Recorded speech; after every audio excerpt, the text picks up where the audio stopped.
L'élection présidentielle égyptienne commence ce lundi, un scrutin sans surprise qui devrait donner à l'homme fort du pays, Abdel Fattah al-Sisi, un deuxième mandat de 4 ans.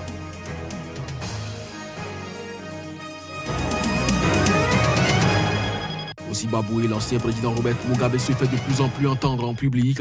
La semaine dernière, il était sorti de son silence pour dénoncer un coup d'État qui, pour lui, était une honte à effacer. Au Tchad, un accrochage a eu lieu entre des éléments de Boko Haram et l'armée sur une île du lac Tchad vendredi. C'est le premier accrochage avec les forces tchadiennes depuis un mois.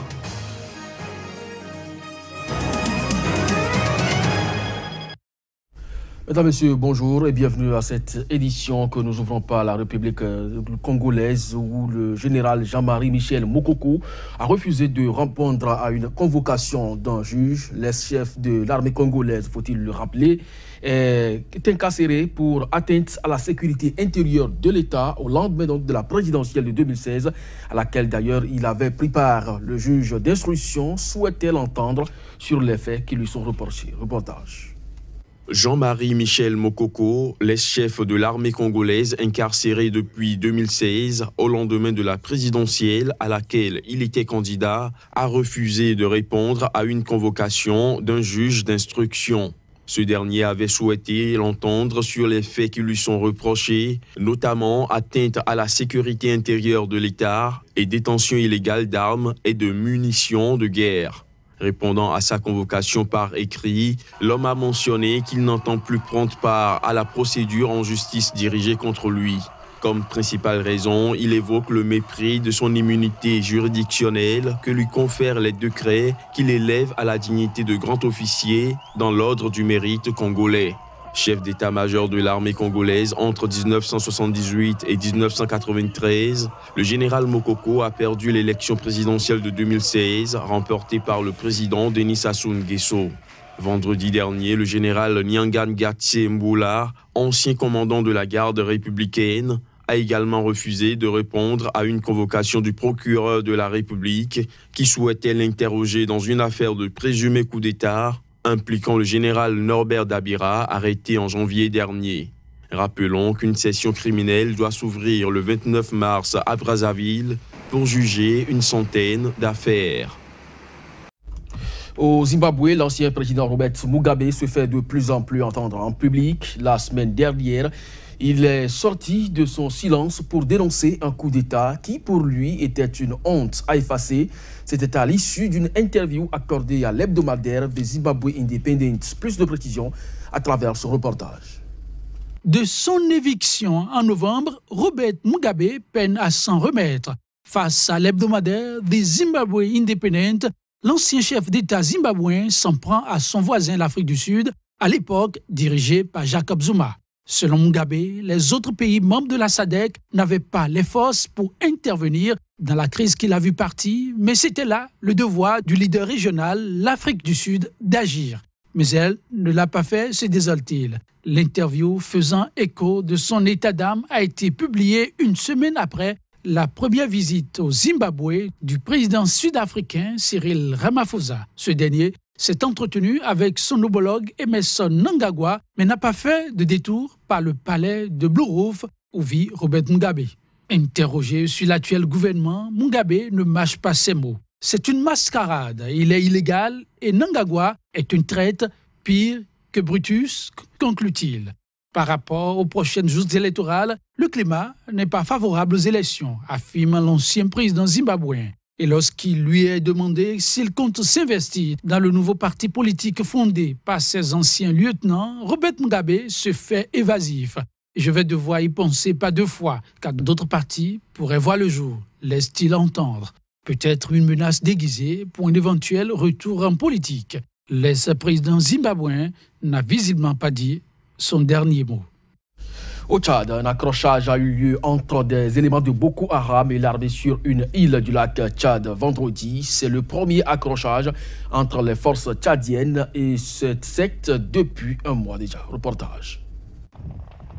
Accrochage entre les forces tchadiennes et Boko Haram sur une île dans la région du lac Tchad. C'est la première attaque répertoriée sur le sol tchadien de combattants de Boko Haram depuis mai 2017. Les forces tchadiennes sont intervenues pour empêcher une tentative de regroupement des éléments de Boko Haram. L'accrochage n'a pas duré, mais il a fait 20 morts du côté des islamistes. Plusieurs matériels ont été abandonnés sur place par les éléments du groupe terroriste qui se sont enfuis à bord de pirogues. Samedi, le ratissage se poursuivait encore dans le secteur. Du côté des forces gouvernementales, on déplore un mort et 5 personnes blessées. Avant cet incident, le lac Tchad, côté tchadien, est resté près de 8 mois sans enregistrer le moindre accrochage. En difficulté militairement et faisant face à des dissensions internes, Boko Haram semblait avoir perdu ses capacités opérationnelles avant de faire parler de lui ces dernières semaines. Depuis plusieurs années, l'armée tchadienne et des comités de vigilance civile patrouillent dans la zone du lac Tchad pour empêcher le retour des djihadistes du groupe Boko Haram dans la région du lac Tchad. Les combattants de Boko Haram ont été chassés par l'armée tchadienne et la force multinationale mixte force militaire régionale contre Boko Haram de la plupart des localités tchadiennes autour du lac dont ils s'étaient emparés. Jusqu'en octobre dernier, le Mozambique n'apparaissait pas sur la carte mondiale de la menace djihadiste. Mais depuis, une série d'attaques armées menées par un groupe de musulmans radicaux fait souffler un vent d'inquiétude sur l'extrême nord du pays. Ce tas de gravats était une mosquée avant que le gouvernement n'ordonne sa destruction. Dans ce quartier de Mocimboa da Praia, tout au nord du Mozambique, des jeunes y pratiquaient depuis quelques années une version radicale de l'islam. Dans la nuit du 4 au 5 octobre dernier, une trentaine d'entre eux ont pris d'assaut un poste de police et une garnison de l'armée. 2 policiers ont trouvé la mort et dans la riposte, une dizaine d'assaillants ont été tués. À Mocimboa, l'incompréhension règne. Avant, ils étaient comme nous, ils priaient comme nous. Il a suffi qu'ils regardent ces cassettes de Somalie pour commencer à se faire appeler les Al-Shabaab du Mozambique. Cette première opération djihadiste a provoqué un coup de tonnerre dans un pays encore meurtri par une longue guerre civile. D'après les autorités, aucun lien avec les Shebabs de Somalie ou tout autre groupe djihadiste n'est avéré. Il est en revanche établi que certains de ces jeunes se rendaient régulièrement en Tanzanie, au Soudan, en Somalie, où ils se seraient radicalisés. De leur côté, les chefs religieux se sentent coupables d'avoir laissé faire. Beaucoup de gens se sont fait avoir. Ils ont eu beaucoup de temps pour s'implanter. Au début, on a donné l'alerte, mais on n'a pas pu les faire interdire. On savait. Beaucoup de musulmans se sont laissés séduire par le discours de ces Al-Shabaab dans cette région délaissée et défavorisée.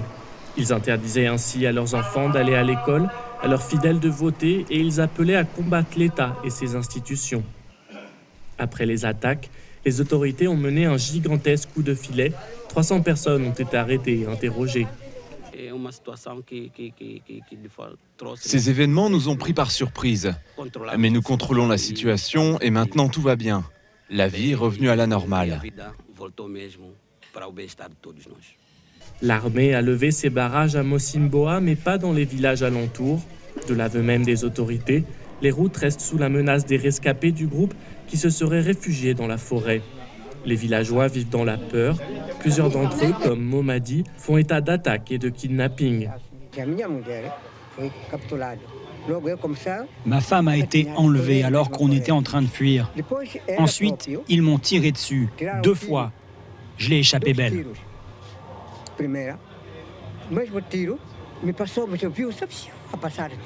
Les autorités affirment ne pas être au courant de ces enlèvements. De manière générale, le gouvernement préfère minimiser l'ampleur du problème dans une région riche en hydrocarbures et stratégique pour l'économie du Mozambique. L'élection présidentielle égyptienne commence ce lundi. Un scrutin sans surprise qui devrait donner à l'homme fort du pays, Abdel Fattah al-Sisi, un 2e mandat de 4 ans. Les Égyptiens sont appelés à choisir leur président à compter de lundi. Un scrutin sans suspense, la réélection de l'actuel président étant quasi assurée. La seule donnée à revertir de l'importance dans ce scrutin pourrait être le taux de participation. Lors de la dernière présidentielle, il avait atteint 37% après 2 jours de scrutin. Les autorités avaient alors décidé de le prolonger d'une journée pour atteindre 47,5%. En tout, 60 millions d'électeurs sur près de 100 millions d'habitants sont appelés aux urnes les 26, 27 et 28 mars. Ils auront à choisir entre le président sortant Abdel Fattah al-Sisi et Moussa Mostafa Moussa, un homme méconnu du grand public et aussi un des plus fervents supporters du président. En 2014, Abdel Fattah al-Sisi faisait déjà face à un unique concurrent, Hamdine Sabahi, vieille figure de la gauche face à qui l'ex-maréchal l'avait remporté par le score sans appel de 96,9% des voix. Abdel Fattah al-Sisi est le 5e président égyptien issu des rangs de l'armée depuis 1952. Il gouverne le pays d'une main de fer depuis la destitution en 2013 de son prédécesseur islamiste Mohamed Morsi. Depuis 2014, le président égyptien a engagé une répression implacable contre l'opposition islamiste, mais aussi libérale. Le Mali a désormais à son actif son tout premier agrégé en sciences économiques. Il s'agit du professeur Zakari Yaou qui a obtenu ce titre au cours du 18e concours d'agrégation du Conseil africain et malgache pour l'enseignement supérieur CAMES tenu à Yaoundé au Cameroun en novembre dernier. Reportage. C'est à la faveur du 18e concours d'agrégation du Conseil africain et malgache pour l'enseignement supérieur CAMES tenu à Yaoundé en novembre 2017 que Zakari Yaou Kaka a été distingué comme le tout premier Malien agrégé de l'histoire du Mali dans le domaine des sciences économiques et de gestion, option GRH. Il est aujourd'hui couronné de sa toge par les maîtres de la recherche. Un sentiment de joie pour un Mali qui gagne que le lauréat partage avec les autres. Les jeunes que nous sommes, nous voulons montrer à la communauté internationale que nous pouvons, qu'il n'y a pas de raccourci et nous avons compris, comme je l'avais dit, que le difficile c'est le chemin. Nous avons parcouru un chemin très difficile, mais le résultat est aujourd'hui, c'est la joie. Outre les représentants des institutions de la République comme la présidence, la primature ainsi que le secrétaire général du ministère de l'Enseignement supérieur et de la recherche scientifique, on notait la présence des parents, amis et connaissances du lauréat et de nombreux étudiants à cette grande cérémonie qui consacre désormais l'entrée du récipiendaire dans la cour des grands chercheurs. Et pour cette tradition universitaire, la communauté universitaire malienne élargie à des professeurs agrégés du Bénin, de la Côte d'Ivoire et du Sénégal s'est retrouvée autour des responsables de l'université pour fêter le sacre de l'un des dignes fils du pays.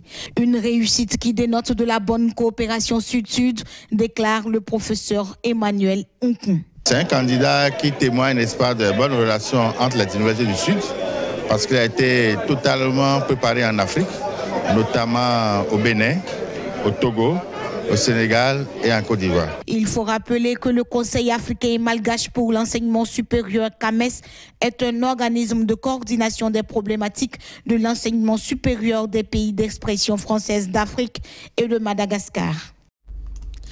Aux États-Unis, les adolescents, exaspérés par la répétition des fusillades dans les écoles, crient leur ras-le-bol, prenant la parole sur scène à l'occasion d'une manifestation historique contre les armes à feu à Washington. Ils ont affiché une détermination tournée vers l'avenir, oscillant entre recueillement et revendications politiques. Un week-end particulier pour toute l'Amérique. Une marée humaine exceptionnelle sur les grandes artères de la plupart des États. Washington, Californie, pour ne citer que ceux-là, pour manifester contre l'usage abusif des armes à feu. En tête de peloton de la plupart des marches, les jeunes gens. La gigantesque mobilisation évaluée dans l'ensemble à plus d'1 million de personnes intervient après la tuerie dans un lycée de Floride qui a fait 19 morts. D'origine spontanée, cette initiative est devenue la plus grande manifestation contre les armes à feu de l'histoire des États-Unis.